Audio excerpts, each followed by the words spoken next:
guidato una GT4 prima d'ora e devo dire che è sorprendente come me la immaginavo, una grande potenza anche lei. C'è una differenza fra la Celica, la Escort e la Delta ed è una differenza che porta in vantaggio la Celica su un punto di vista che è quello del baricentro, della struttura della macchina. La Celica è una coupé, le altre due sono delle berline, delle quasi familiari, elaborate per diventare auto da corsa. Questa qui è più una coupé. Il suo modo di stare in strada lo testimonia, in confronto alle altre due è sicuramente molto giapponese, e come la Escort non è molto americana ma è molto inglese, grazie a Cosworth, la potenza non le manca. Parliamo subito di tutte le caratteristiche. Allora, motore, molta coppia, molta elasticità, molto sfruttabile, le manca un po' di sound rispetto alle concorrenti, ma guadagna in serietà, sembra una macchina molto seria, testimoniato anche dal fatto che ha sedili in pelle, interni molto più umani, climatizzatore. L'esemplare in prova soffre leggermente di sottosterzo, non so se è perché ha degli ammortizzatori anteriori un po' scarichi o delle gomme non adatte, ma rispetto alle altre due soffre un po' di sottosterzo, soprattutto in inserimento di curva. È la più sottosterzante e anche la più sovrasterzante. È un test molto difficile perché per me sono tre mostri sacri, ma a onor del vero la Celica è la più sottovalutata delle tre. L'abbiamo messa alla prova, la stiamo mettendo alla prova su delle strade molto complicate come questa, tutti tornanti molto stretti, impegnativissimi e anche dei tratti guidati molto veloci. Il cambio è abbastanza preciso, non brilla, ma non si fa neanche mancare nulla. La frenata è abbastanza potente, non è la migliore delle tre quanto a frenata e quanto a sterzo. La cosa migliore che ha rispetto alle altre due è la pesantezza dello sterzo, ci fa diventare molto precisi perché va pesato e bisogna stare molto attenti nel passaggio tra sottosterzo e sovrasterzo perché è molto nervosa, al contrario di quello che avrei creduto. Tra le tre avrei pensato che fosse la Delta la più nervosa, invece non per un fatto di carattere ma per un fatto di mancanza di equilibrio forse, però è veramente veloce. Nel confronto diretto la Celica soffre un po'. Devo dire che Nera ha il suo gran fascino. Delle tre è quella meno arrogante sicuramente, quella con meno pretese, ma può veramente dire la sua, soprattutto sui passaggi larghi e veloci, sui curvoni più estesi dove conta molto il telaio e il baricentro.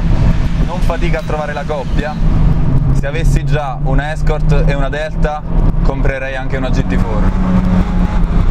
È trainante, in un modo diverso dalle altre due, ma il risultato è simile. Come vedete le auto sono appiccicate, non si staccano, sembrano avere ancora qualcosa in sospeso dal mondiale rally, non si vogliono proprio volere bene. Molto composta in frenata a differenza delle altre due, forse a causa dell'altezza, dei tetti alti tendono a scomporsi di più. Lei in frenata rimane immobile e questo è un gran vantaggio. Su cosa vince la Celica? Sul baricentro, sulla maniera che ha di essere piantata a terra grazie al tetto più basso e alle sue fattezze da coupé. Su cosa perde? Sul carattere, sull'arroganza, sul fascino, sul fatto che non fatica a stare dietro alle altre, questo no, ma è un po' meno divertente. O forse no.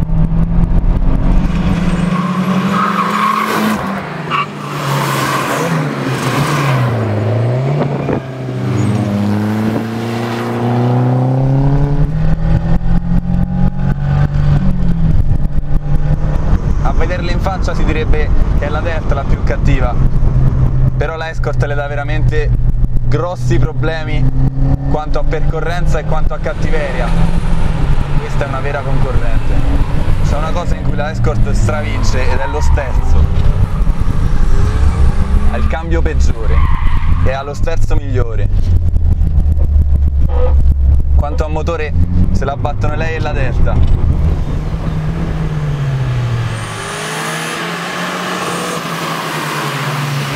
Baricentro, Serica, freni, Escort e Delta. Consideriamo che questa è una serie limitata Mickey Biasion, 120 esemplari, non è una Escort normale. Ha un avantreno semplicemente perfetto.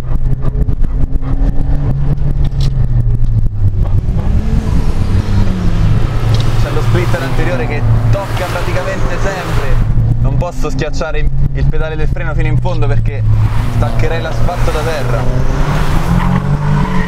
L'unico modo per non farle toccare lo splitter anteriore è iniziare ad accelerare a metà curva, così il muso si alza e non toccate.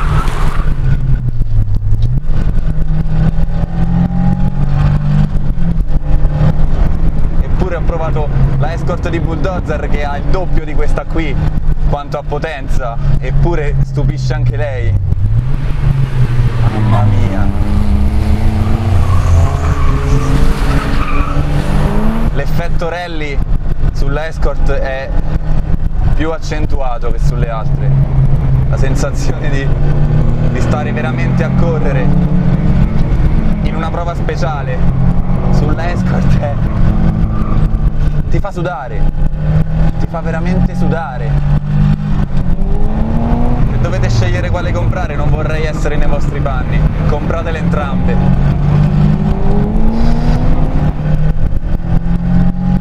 Lo sterzo è nettamente superiore.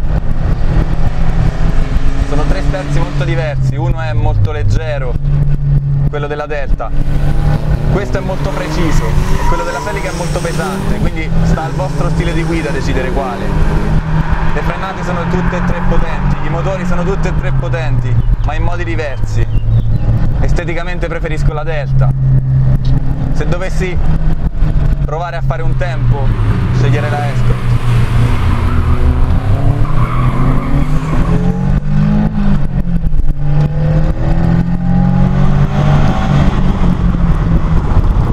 Sì, il motore Cosworth è un vero problema per un appassionato di auto. Non accenna a sottosterzare neanche lontanamente, piuttosto si inserisce verso l'interno della curva più velocemente di quanto voi le state chiedendo. Può essere un problema. Bisogna abituarsi a questo genere di risposte così immediate. Che inserimenti! Quanto inserimento in curva non ha veramente rivali.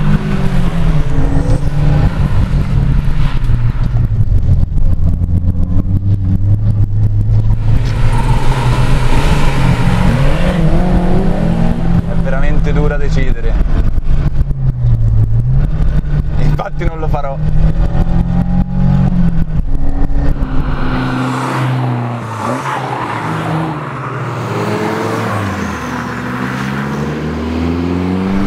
Questo è l'attentato alla corona.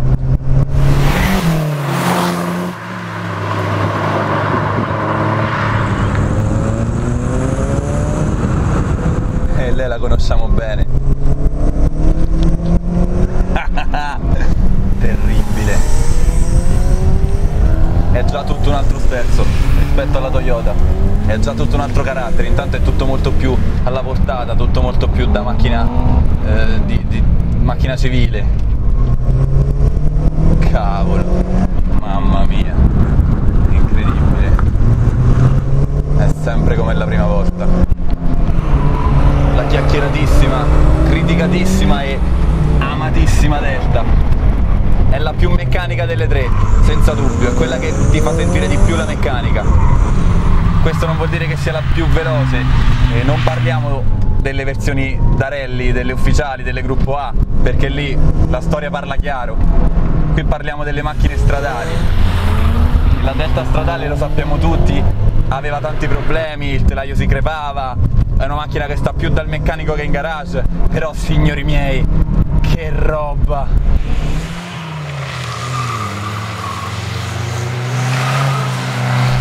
La Delta è senza preservativo.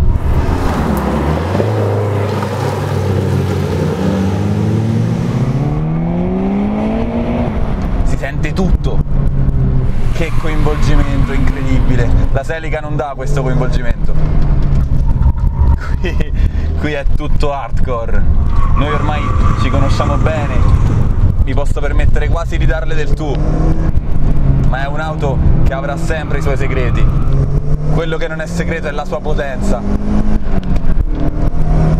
È pastosa, sempre pronta, corposa, ha una spinta abbastanza regolare, non è on-off, è sfruttabilissima, veramente mi rimanda a quella pubblicità che fece la Lancia, dove c'era una rana sul bagnato che guardava una Delta, e ti dà l'idea di essere come una rana, sempre scattante, pronta, lì, tesa, una frusta. Quindi il motore non va più forte della Celica, ma ti fa divertire di più. Il fascino della Delta sarà perché siamo italiani, ma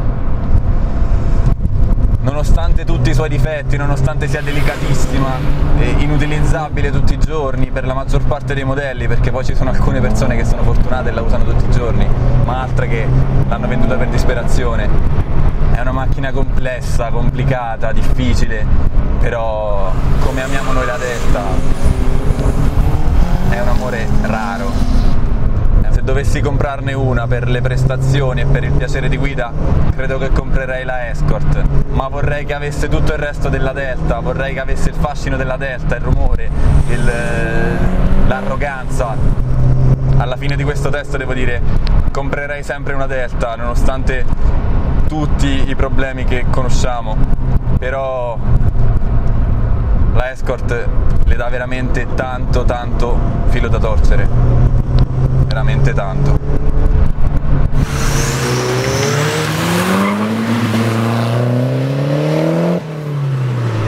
Non sono oggettivo, non sono obiettivo, comprerei lo stesso la Delta.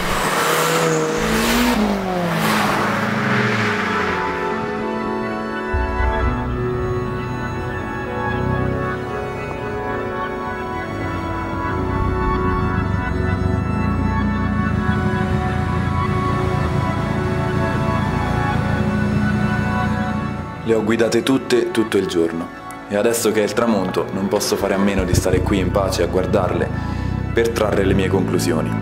Che fossero 3 auto incredibili non dovevo scoprirlo io, ma ero curioso di vedere che effetto mi avrebbe fatto provarle insieme, sfidandone 2 per volta.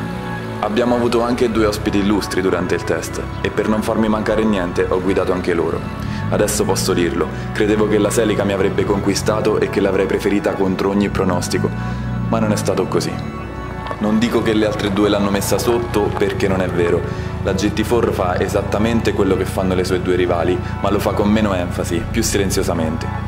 Quindi se dovessi mettermi in garage una sola di loro, non potrebbe essere la Celica. Ho detto che comprerei una Delta nonostante tutto e credo che nessuno si stupirà. Il senso di questo test è un altro. L'integrale è ormai leggenda anche per chi di auto non capisce nulla. Ma per quanto riguarda le auto stradali c'è da pensare parecchio. La Lancia è qui contro 2 progetti più giovani e si sente, soprattutto sulla Toyota. La Ford è leggermente più efficace forse, e ci sono un sacco di se e di ma che mi riempiono la testa. Adesso che sto qui a guardarle però, con questa luce, dopo averle guidate così a lungo e averle capite, non mi interessa più decidere niente, né trovare motivi per farlo. Adesso mi voglio solo godere i loro sguardi incarogniti da decenni di concorrenza. E forse, se c'è ancora tempo, prendere una di loro e andare a fare quello per cui credo di essere al mondo.